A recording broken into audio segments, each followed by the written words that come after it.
வணக்கம்.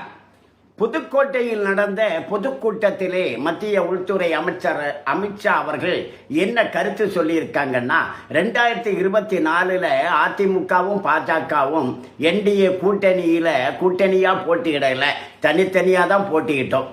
அப்படி தனித்தனியா நாங்க வாங்கின வாக்குகளை கூட்டி பார்த்தா 39 நாடாளுமன்ற தொகுதிக்கு 26 நாடாளுமன்ற தொகுதிகளில் நாங்க வெற்றி பெற்றிருக்கோம் அப்படின்னு சொல்லியிருக்கிறாரு. அப்படின்னா அந்த நாடாளுமன்ற தொகுதியை எம்எல்ஏ தொகுதியா கன்வெர்ட் பண்ணனா அது 156 வருது. 156 தொகுதிகளில் பாஜக அதிமுக கூட்டணி 2024 வெற்றி அடைந்திருக்கு. தனித்தனியா போட்டியிட்டதுனால தான் அந்த வெற்றி கிடைக்கவில்லை. இப்போ சேர்ந்து போட்டியிடுறதுனால 156 தொகுதிகளிலே வெற்றி முடிவு செய்யப்பட்டு விட்டது.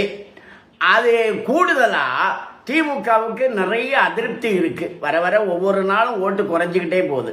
அதனால இன்னும் அதிகமான எம்எல்ஏக்களை இந்த அதிமுக பாஜக கூட்டணி பெறும் என்பதைத்தான் அமித்ஷா அவர்களுடைய உரை நமக்கு உணர்த்துகிறது. இப்போ எல்லாம் அரசியல் வளர்ச்சிங்கிறது, ஒரு வீட்டினுடைய வளர்ச்சிங்கிறது அந்த வீட்டு நம்முடைய உள்வட்டத்தில் மட்டும் இல்லை, அந்த மாவட்டத்தில் மட்டும் இல்லை, அந்த மாநிலம் அந்த நாடுங்கிறதையும் தாண்டி உலகளாவியதாக இருக்கிறது. இப்பெல்லாம் வெளிநாட்டில் போய் சம்பாதிச்சுட்டு வர்றாங்கல்ல, அப்படி இருக்கு. அப்போ உலகளாவிய அந்த ஒரு ஒருங்கிணைந்த அந்த ஒரு நிலைத்தன்மை, அந்த உறுதிப்பாடு அது இருக்கணும்.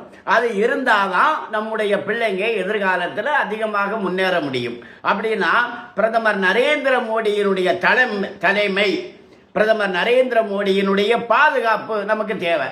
ஏன்னா அமெரிக்கா என்ன பண்ணுது பாருங்க, பாகிஸ்தானை தன்னுடைய கட்டுப்பாட்டில் வச்சிருக்காங்க. இந்த கிரானா கில்ஸில் நம்முடைய சிந்தூர் தாக்குதலில் பாதிக்கப்பட்ட அணுகுண்டுகள் எல்லாம் அமெரிக்காவுக்கு அணுகுண்டுன்னு தான் சொல்றாங்க. பங்களாதேசத்தில் இப்போ நியமனம் செய்ய இருக்கக்கூடிய அந்த அதிகாரி அது அமெரிக்காவினுடைய கையாளு அப்படின்னு தான் சொல்றாங்க. அம்மாதிரி இலங்கையிலையும் அவங்க ஏதாவது பண்ண முடியுமான்னு அமெரிக்கா பார்க்குறாங்க. அதே பார்வை இந்தியாவிலையும் எதையாச்சும் செய்யலாமா அப்படின்னு அமெரிக்கா திட்டம் போட்டுட்டு இருக்காங்க. இப்படியெல்லாம் சூழ்ச்சிக்காரர்கள் வல்லரசுகளாக இருக்காங்க. அமெரிக்கா ஒரு பக்கம் இருக்கு, சீனா ஒரு பக்கம் இருக்கு.